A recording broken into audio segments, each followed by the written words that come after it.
memanggil siapa saja yang terkait dengan peristiwa tersebut. Jadi ingat, polisi diberi kewenangan menurut undang-undang untuk memanggil siapa saja yang terkait dengan persoalan tersebut. Jadi siapa yang dipanggil saya tidak tahu, dan saya juga tidak boleh mengetahui apa yang akan dilakukan oleh penyidik. Itu menjadi kewenangannya dia. Paling kita mau tanya prosesnya seperti apa.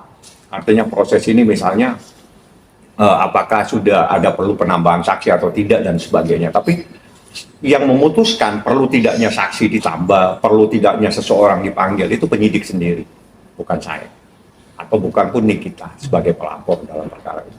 Saksi dari apartemen, pihak apartemen katanya sudah. Ya, mungkin karena pihak apartemen itu terkait dengan keterangan seseorang yang menceritakan. Jadi gini, kalau Anda mau tahu proses hukum, misalnya ada si A ini dimintain keterangan, namun pada saat dimintain keterangan dia menjelaskan bahwa saya itu menerima HP, yang paling gampang lah, saya menerima HP itu dari B dan C. B dan C pasti diperiksa, karena itu adalah bagian cerita peristiwa hukum, rangkaiannya. Jadi semua yang disebut pasti akan dimintain keterangan. Tapi penyidik juga punya hak untuk menyatakan ini tidak perlu dipanggil. Setelah dia baca, oh ini cuma sekedar disebut namanya misalnya, jadi nggak perlu. Tapi tidak perlu didalami. Tapi kalau misalnya penyidik bilang, oh ini yang penting, perlu saya dalami, ya dia panggil. Penyidik punya hak memanggil sesuai dengan undang-undang yang diberikan.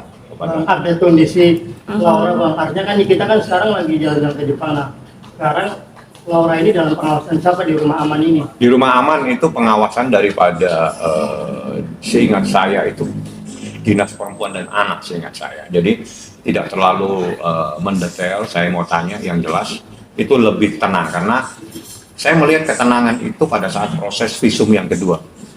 Ya, ya visum yang kemarin visum yang kedua itu hari Senin kalau seingat saya. Ya.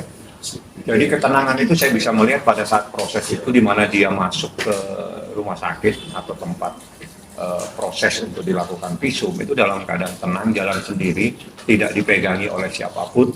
Nah, dan dia pada saat ada di dalam, semua dia minta supaya keluar, kecuali dokter.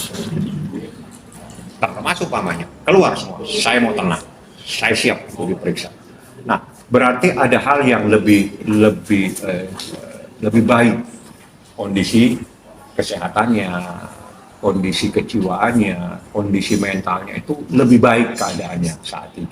Itu yang saya tahu pada proses itu. Tapi kalau hari ini saya tidak tahu. Oke Bang, selama di rumah aman, apakah masih bisa diberikan izin untuk berkomunikasi atau menggunakan gadget? Itu media sosial, teknisnya ada di unit perlindungan perempuan dan anak. Seingat saya dalam proses hukum seperti ini untuk menenangkan, membuat stabil seorang anak di bawah umur, saya pikir itu kebijakannya ada di mereka. Mereka yang tahu perlu ada alat komunikasi, apa perlu ada TV. Kita juga tidak punya hak untuk meminta dan melarang. Jadi mereka punya aturan dan mereka yang menerapkan.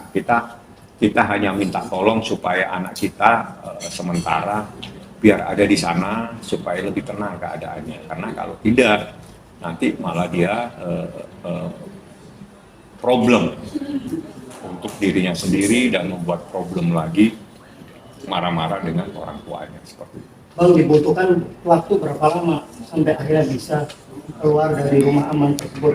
Kalau itu nanti pada saat kesimpulan ya, dari kesimpulan hasil resum atau hasil pemeriksaan dari unit perlindungan perempuan dan anak, nanti mereka yang menyatakan bahwa ini sudah patut dan sebagainya. Tapi progres ini, proses dia di sana sampai kemarin saya bertemu di mana, di rumah sakit, itu progresnya jauh lebih baik.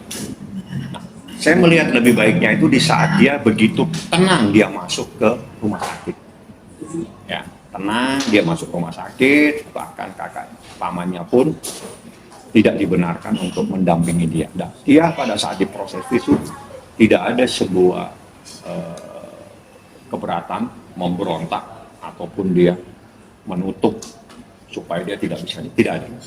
Berjalan dalam keadaan lancar. Sehingga dari sini yang dapat kita petik bahwa semakin stabil kondisi Laura. Itu yang saya tahu. Tapi ya mudah-mudahan semakin hari semakin baik karena dia memang dalam bimbingan, dibimbing oleh orang yang memang ahli di bidang anak.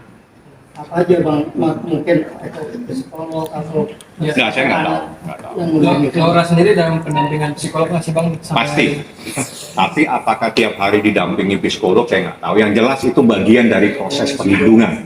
Ada psikolog, ada orang yang nemenin, ada orang yang ngajak ngobrol tiap hari. Jadi sebetulnya happy ya di sana itu. Cuma mungkin perbedaan itu bagian dari proses ya. Jadi bagaimanapun juga, ini bagaimanapun juga ya.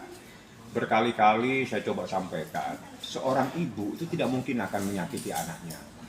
Ya, dia pasti ingin yang terbaik untuk anak. Seorang anak pasti merindukan ibunya. Nah, di saat seperti ini yang kemarin terjadi miss, ini perlahan-lahan diperbaiki. Bagaimana cara memperbaiki hubungan seorang anak dan seorang ibu?